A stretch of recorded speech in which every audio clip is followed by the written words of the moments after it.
very few people have ever opened. I'd like to have a little rummage in there with you now. Just pull a few tools out that you might like to take away and play with, which will increase the power of your speaking. Register, for example. Now, falsetto register may not be very useful most of the time, but there's a register in between. I'm not going to get very technical about this for any of you who are voice coaches.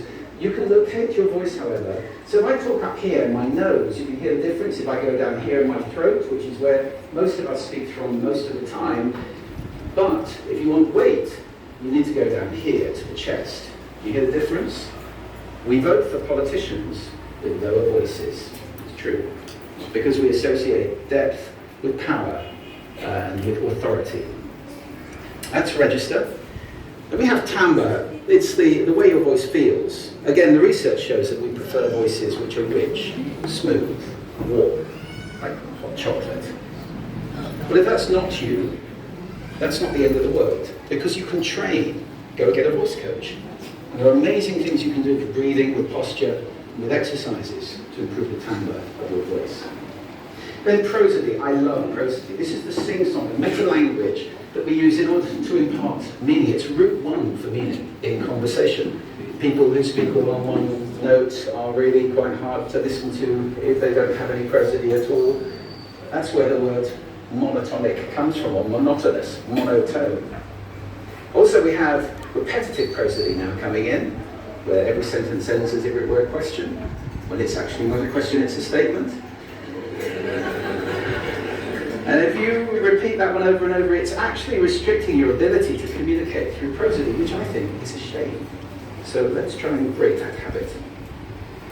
Pace. I can get very, very excited by saying something really, really quickly, or I can slow right down to emphasize. And at the end of that, of course, is our old friend, silence. There's nothing wrong with a bit of silence in a talk, is there? We don't have to fill it with ums and ahs. It can be very powerful. Of course, pitch often goes along with pace to indicate arousal. Well, you can do it just with pitch. Where did you leave my keys? Where did you leave my keys?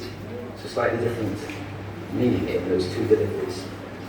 And finally, volume. I can get really excited by using volume, sorry about that, if I startled anybody, or I can have you really pay attention. Some people broadcast the whole time, try not to do that. That's called sodcasting. Imposing your sound on people around you carelessly and inconsiderately, not nice. Of course, where this all comes into play most of all is when you've got something really important to do. It might be standing on a stage like this and giving a talk to people. It might be proposing marriage, asking for a raise, a wedding speech, whatever it is. If it's really important, you owe it to yourself to look at this toolbox and the engine that it's going to work on. And no engine works well without being warmed up. Warm up your voice. Actually, let me show you how to do that. Would you all like to stand up for a moment? I'm going to show you the 6 vocal warm-up exercises that I do before every talk I ever do. Anytime you're going to talk to anybody important, do these. First, arms up, deep breath in, and sigh out. Like that. One more time. Very good. Now we're going to warm up our lips. We're going to go bop, bop,